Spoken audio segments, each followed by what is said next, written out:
you still reading fashion magazines and hoping to get some clients from there? Look, I've been there and I still see designers sharing their press coverage when they got some. The one thing you shouldn't do is pay for those shout-outs. And here's why. Shout-out in press will kill your fashion business. Yes, you feel proud and accomplished because you've got your first article, but what you really expect from those articles are sales. Will you get those sales? No, not from one for sure. Will you pay for this? Yes. Direct placement fees or indirect fees to PR agencies. So why so many fashion designers are still chasing for the press coverage? How all this fashion world work and why so many designers cannot develop their sales and visibility? Before I get there, I have one favor to ask you. Only 10% of people who watch my videos subscribe to my channel. So I have a request for you. If you want me to continue to do what I do, post more videos like this, I need a signal from you. Show some love and subscribe to this channel so I see who is interested and I can produce better content that relates to your fashion brand. So it's not a surprise for you that the fashion world you have known since 3 decades or 4 decades is dead. And the reason why? Internet and digital social media. What happened is we gave the power to consumers to decide which brand is the best for them. We also need to be completely transparent to provide better brand perception. All those old world brands, retail chains, they stuck in, I'm the brand, I decide what you're gonna wear. Also, designers who still chase for physical retail space don't understand the simple principle of offer and demand. Since the last 20 years, approximately the time when Instagram and Facebook became powerful and COVID is the main accelerative factor, retail spaces have died. This means before it was the only option to sell, those retail spaces were looking for products to put in their spaces and they had the power, square meters. Today, the internet has completely changed our shopping behaviors. And we don't need to go to physically somewhere to have what we want. Plus, the development of mobile devices, easy shopping, paying instantly by card with the phone, all those technological factors make our lives easier and no effort is required to buy something compared to taking a car, moving through a traffic jam and then spend hours in shopping malls with crazy people. So those retailers who were just selling whatever they could found themselves with no customers, low visits, no sales. So without sales, you cannot pay the rent and you stop your business. So imagine now the consequences of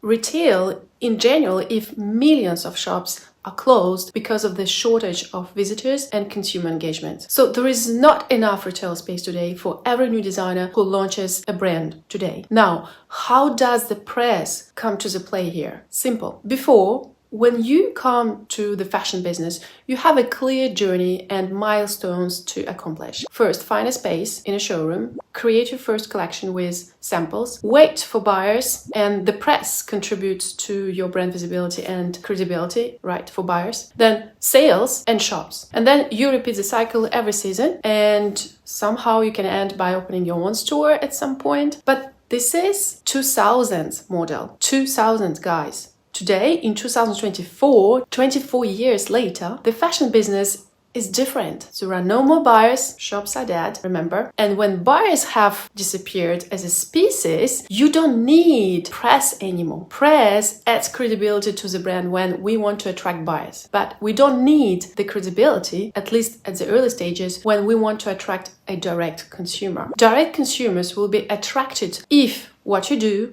is exactly what they want. So the formula looks completely different and I call this formula new fashion school. Audience, first drop in pre-order system, sales, production, delivery, and you repeat the process. So you see, there is no more press in the equation. All you need, first, identify your audience. Second, reach out to them. Third, recruit them into your emailing list. Fourth, launch your first sales campaign.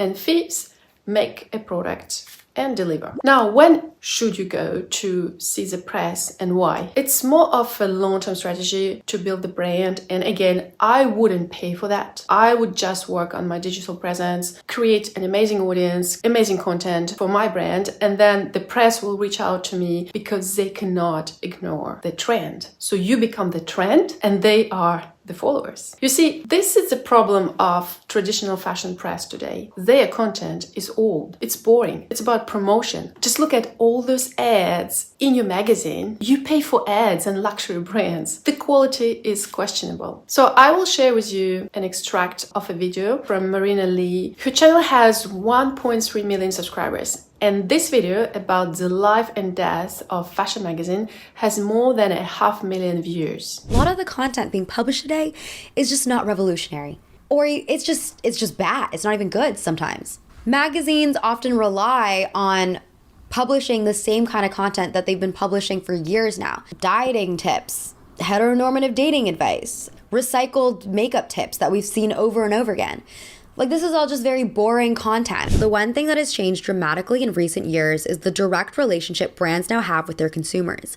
In this new hierarchy, the consumer has the ability to amplify or negatively impact business through sharing positive or negative responses. Once, brands and magazines dictated what we should buy. Now, consumers are telling us what they like and want.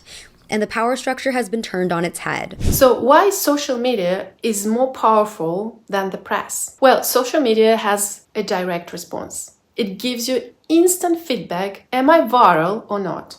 Do people buy or not? So I can instantly improve my strategy and content. Then it comes from all sorts of people. There is a lot of space for creativity and less editorial judgment about the content. So here I would like you, Elsa, to watch an extract from the Marina Lee's videos. I've been working on something that's kind of different. It's a political piece. No. And it's... Andy, you work at Composure magazine. We are fashion, trends, diets, cosmetic surgery, salacious gossip. That's Composure. Okay, but... Look, Andy, okay. So Elsa is more authentic, and authenticity is the main value of social media, and people connect to real people. But if you work with press agencies and you pay them a monthly fee, what should you do? How long do you think you need to work with them to get results? And what kind of results should you expect? Well, for me, it's years. Years of investment. It's a long-term strategy if you want to boost your brand with press coverage. Years of investment into press agencies. And they're good with this because it is their job to keep you on retainer and just pay the idea that someday your outfit will be worn by a celebrity or featured in the editorial selection. I mean, celebrity marketing is still working, especially with luxury brands and everything they do now with their fashion shows where only celebs and influencers are invited. Influencer marketing is less efficient today because people, let's say, lost belief in influencers because of all those commercial posts. Too many brands, too broad audience, lack of trust. And then social media marketing and email marketing would be the most effective tool for brands who just starting out their e-commerce journey. So what is the conclusion of this video and where you should pay your attention? For me, like, the main message of this video is simple. The world has changed. All methods of building a fashion brand don't work. Wholesale, retail don't work anymore. Press is outdated and not respected as it used to be. You don't have a choice but embrace the new digital era and learn new skills. As a fashion designer, you should be polyvalent.